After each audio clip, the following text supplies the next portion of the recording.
На тази поляна стрелям вече от 2-3 години. Тук съм си набил колчето от тук, откъде стрелям, докъде е отишъл всеки лък. И общо взето тук пробвам едно от качествата на лъковете, които най-много ме интересуват и на стрелите. т.е. далекобойността и полета на стрелите. Той лък е от тис и с сухожилие. Той ми е еталона, той хвърля до уния дървета там. Покажи ги до края. Виждате ли? Малко. Да. Тук основната ми идея е да разбера доколко слаб лък може да се използва и така поне за тренировки, за развлечение. Този лък е от този, че е 10 кг на опън. Ще изстрелям няколко стрели и ще отидем да ги вземем, пък вие от тук ще наблюдавате докъде са отишли стрелите и всеки ще може да се направи сметката дали се струва с 10 кг лък да се стреля и то дали не е по-приятно и по-удачно, отколкото с някой примерно като този 25 кг. Ако отиде примерно на едно 80-100 метра, просто си е съвсем достатъчно за забавление сред природата се стреля с такъв слабичък лък, защото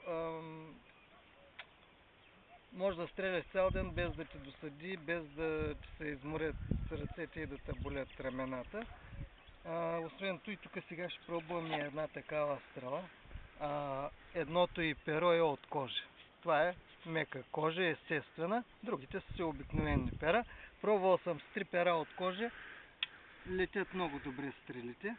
Сега ще изстрелям няколко стрели и после ще отидем да видим докъде са отишли и на какво разстояние. Аз имам колчето, този лък докъде е хвърлял тежкия оттис.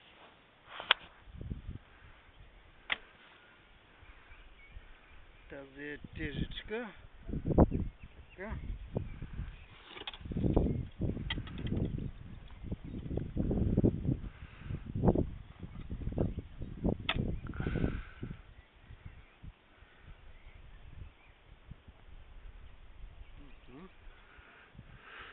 Ще взема ръкавицата, че забравих.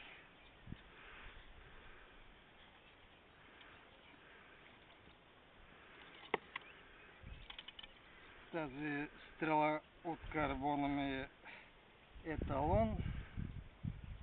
Винаги има колчета кой лък докъде е хвърлял. Сега ще се сложи и за този лък.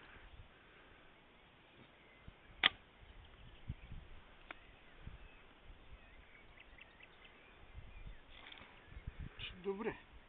Просто с този лък съвсем спокойно. Тази стрела е от пръчка от дрян с много ниско оперение и лети колкото карбоновата обикновено. Тежка е 30 грама. Тук съм сложил стрели от 30 до 50 грама да видя 10 кг лък колко може да хвърли от едните и от другите. Сега позагубих малко. Ага, да.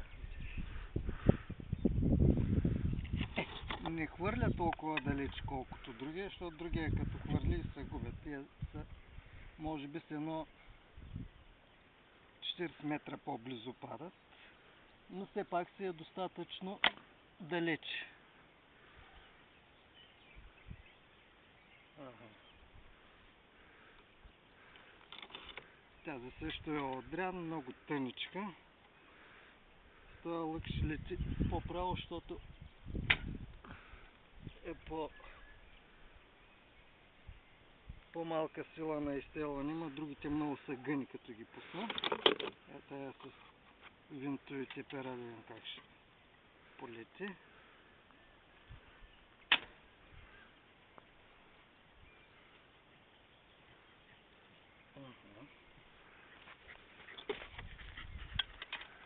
Тази също е Ани. Тази я правих преди вчера и от лешник. Да, много тънки пръчки, ама не съм ме притегал колко е тежка даже. някъде около 38 грама. Много добре лети. Не отиде много далеч. В сравнение с другите отиде по-близо. Тази по принцип е с ниско оперение от чайка. Т.е. от връхната част, от тясната част на перото на чайка и лети много добре. Да видим докъде ще отиде. Тя отиде добре.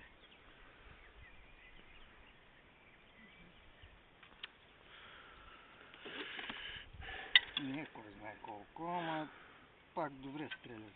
За 10 кг. 10 кг.